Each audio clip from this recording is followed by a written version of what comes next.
மலைக்கோயில் வாசலில் கார்த்திகை தீபம் நின்னுதே.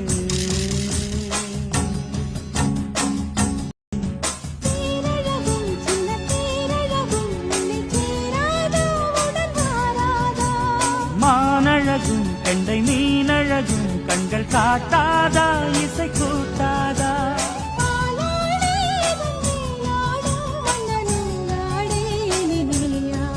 மலைக்கோயில் வாசலில் கார்த்திகை தீபம் நின்னுதே.